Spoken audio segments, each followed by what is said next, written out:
샬롬. 오늘 아침 함께 나누실 말씀은 마가복음 15장 37절에서 39절 말씀입니다. 제가 봉독하겠습니다.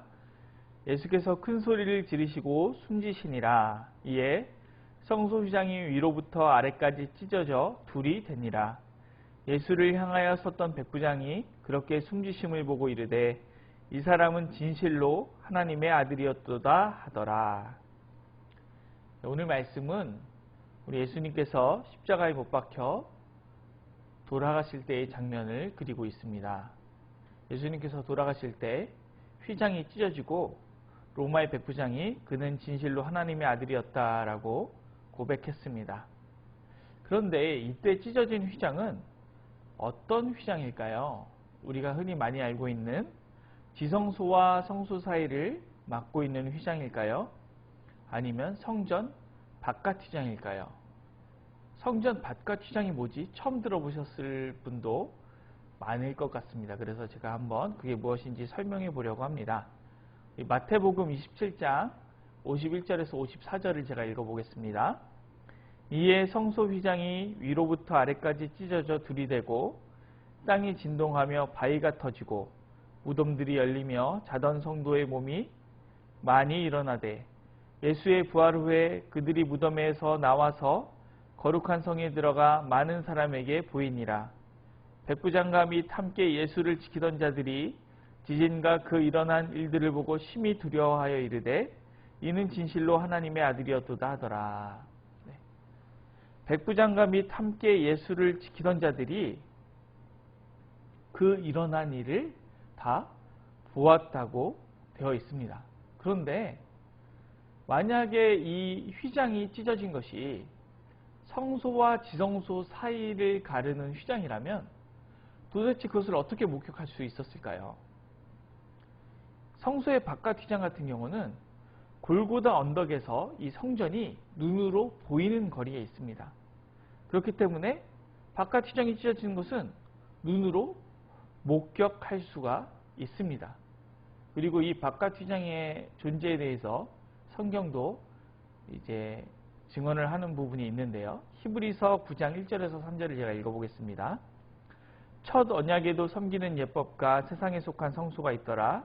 예비한 첫 장막이 있고 그 안에 등대와 상과 진설병이 있으니 이는 성소라 일컫고 또 둘째 휘장 뒤에 있는 장막을 지성소라 일컫나니.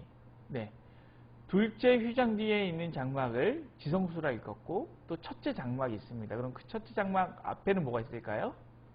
첫째 휘장이 있겠죠. 그래서 우리가 흔히 알고 있는 지성소와 성소 사이를 가르는 막고 있는 휘장은 히브리서가 둘째 휘장이라고 부르고 있습니다. 그러면 첫째 휘장은 성소의 바깥에 있겠죠. 이 바깥 휘장을 유대인 역사학자인 요세푸스는 27m짜리의 거대한 휘장이었다. 그리고 하늘색 린넨으로 되어 있고 별들이 수놓아진 거대한 하늘 이미지였다. 이렇게 기록하고 있습니다. 그러면 27m가 넘었기 때문에 엄청 크죠. 27m짜리 휘장 여러분 보신 적 있습니까? 근데 이 27m 휘장이기 때문에 골고다 언덕에서도 이 휘장이 아마 보였을 것입니다. 그래서 이것은 바깥 휘장을 의미하는구나 우리가 알 수 있죠. 그런데 바깥 휘장인 게 도대체 뭐가 중요할까요? 바깥 휘장인 게 중요한 이유 한번 알아보도록 하겠습니다. 마가복음 1장 10절을 제가 읽어보겠습니다. 곧 물에서 올라오실새 하늘이 갈라짐과 성령이 비둘기같이 자기에게 내려오심을 보시더니. 마가복음 1장 10절을 보면 우리 주님께서 세례를 받으시고 물에서 올라오시는 장면이 나옵니다. 그런데 그때 하늘이 갈라집니다. 이 하늘이 갈라지는 것을 원어로는 하늘이 찢어진다 이렇게 말합니다. 그리고 이 하늘이 찢어질 때 성령이 비둘기같이 예수님에게 임하고 그때 하늘로부터 소리가 들리는데 어떤 소리가 들리냐면 이는 내 사랑하는 아들이다 라는 음성이 들립니다. 이 하늘이 찢어지고 이는 내 사랑하는 아들이라는 음성이 들렸던 것처럼 예수님께서 십자가에 돌아가실 때 모든 사람의 눈에 보이게 이 하늘 그림이 그려진 성소의 바깥 휘장이 찢어지고 로마의 백부장의 입에서 그는 진실로 하나님의 아들이었다는 고백이 들려지게 됩니다. 여러분, 마가복음을 한번 유심히 살펴보십시오. 살펴보면 무엇을 발견하실 수 있냐면 사람의 입에서는 하나님의 아들이라는 고백이 나오지 않습니다. 유일하게 이 로마의 백부장에게서 나오지요. 그 외에는 이 예수님께서 세례 받으실 때 하늘로부터 나는 소리나 변화산에서 구름 속에서 들려오는 소리나 혹은 귀신들이 하는 고백 속에서만 예수님이 하나님의 아들인 것이 나오고, 예수님과 동거동락하는 제자들도 예수님이 하나님의 아들인 것을 알아채지 못하는 것을 볼 수 있습니다. 그러면 이 마가복음이 우리에게 던지는 메시지는 무엇일까요?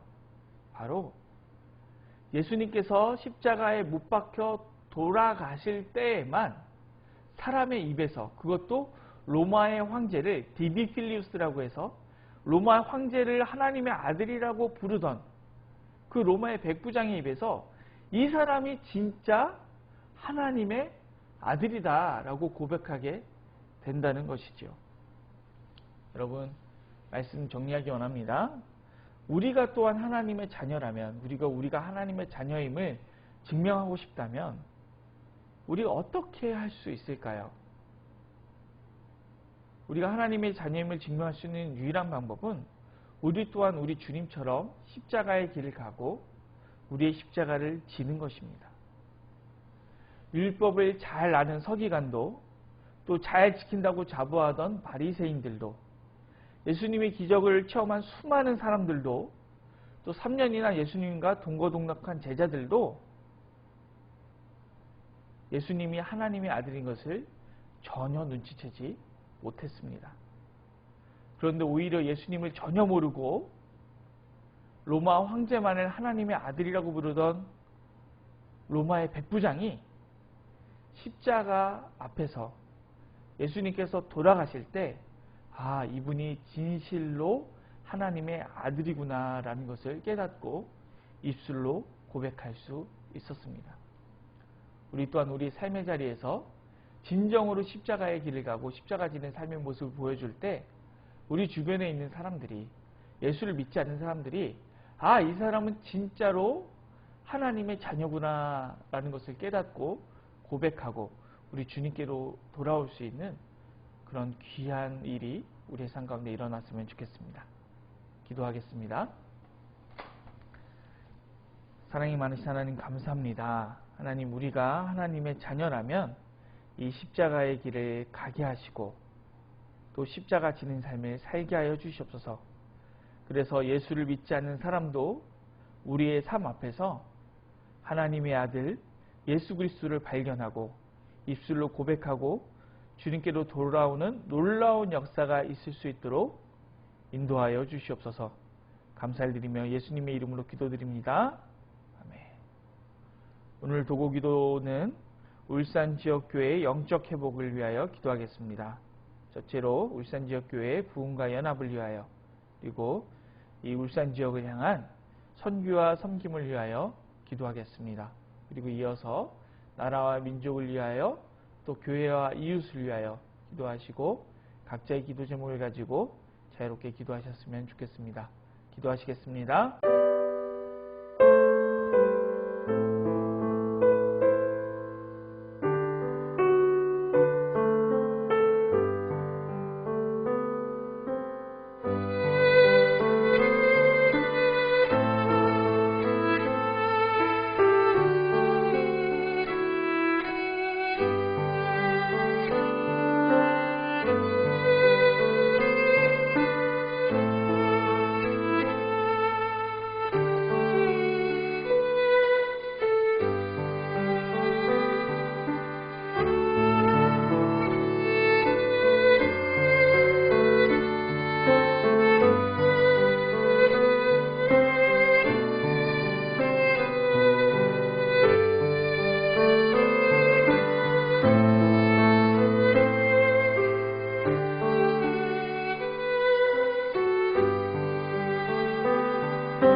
네.